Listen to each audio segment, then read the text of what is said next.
CM Yogi Adityanath ने UP के सभी जिलाधिकारियों को सख्त निर्देश दिया है कि घुसपैठियों को चिन्हित किया जाए, हर जिले में अस्थायी डिटेंशन सेंटर बने, घुसपैठियों को वापस उनके देश भेजा जाए।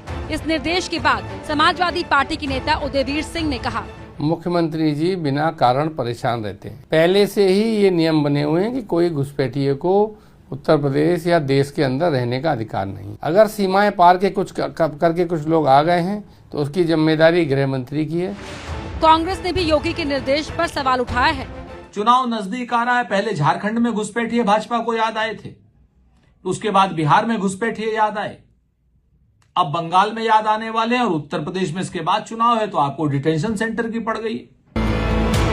सोशल मीडिया प्लेटफॉर्म एक्स पर कांग्रेस अध्यक्ष मल्लिकार्जुन खड़गे ने लिखा, बीजेपी की वोट चोरी अब जानलेवा रूप ले चुकी है। काम के भार से बीएलओ और पोलिंग ऑफिसर आत्महत्या करने पर मजबूर है। खड़गे ने सवाल पूछा कि इन परिवारों को न्याय कौन दिलाएगा। खड़गे ने कहा कि हड़बड़ी में बिना प्लानिंग के जबरन एसआईआर लागू करना नोटबंदी और कोरोना लॉकडाउन की याद दिलाता है। इस पर बीजेपी ने पलटवार किया है।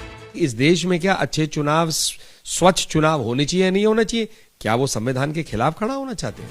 एसआईआर को लेकर विवाद के बीच यूपी के ग्रेटर नोएडा में एसआईआर को लेकर बड़ा एक्शन हुआ। डीएम मेधा रूपम के आदेश के बाद लापरवाही बरतने पर 60 बीएलओ के खिलाफ एफआईआर, 7 सुपरवाइजरों के खिलाफ भी केस दर्ज किया गया। लापरवाही करने वाले बीएलओ पर अधिनियम 1950 की धारा 32 के तहत केस दर्ज किया गया।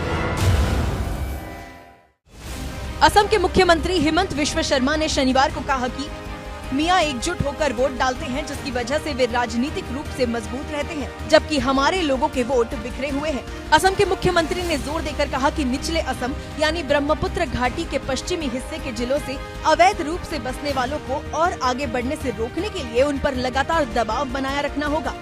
बीजेपी के फायर ब्रांड नेता हिमंत विश्व शर्मा ने ये भी कहा कि मैं हमारे लोगों से कहता हूं कि वो एकजुट होकर वोट करें। यानी असम के मुख्यमंत्री ने एक तरह से घुसपैठ के मुद्दे को और तूल दे दिया। कभी कभी ये भी देखा गया कि घुसपैठी जो साथ के देशों से आते हैं वो अपना नाम उसमें डलवा देते हैं, लेकिन वो भारत के नागरिक तो हैं। छूटे ना वोटर कोई करना ये गौर है, पीडीए प्रहरी ने थामी जो कमान है। एसआईआर के खिलाफ गाना लॉन्च करने के दौरान अखिलेश यादव ने आरोप लगाया है कि चुनाव आयोग मिलकर के ये तैयारी कर रहे हैं कि 2024 में जिन विधानसभाओं में समाजवादी पार्टी जीती है उन विधानसभाओं में 50,000 से ज्यादा वोट काट दिया जाए। उधर एसआईआर से जुड़े कुछ बीएलओ की मौत को मुद्दा बनाते हुए पश्चिम बंगाल की सीएम ममता बनर्जी ने निशाना साधा। एक और बीएलओ की मौत से गहरा सदमा लगा। और कितने लोगों की जान जाएगी? इस एसआईआर के लिए और कितने लोगों को मरना होगा? एसआईआर के खिलाफ ममता बनर्जी मंगलवार को 3 किलोमीटर लंबा पैदल मार्च निकालने वाली हैं।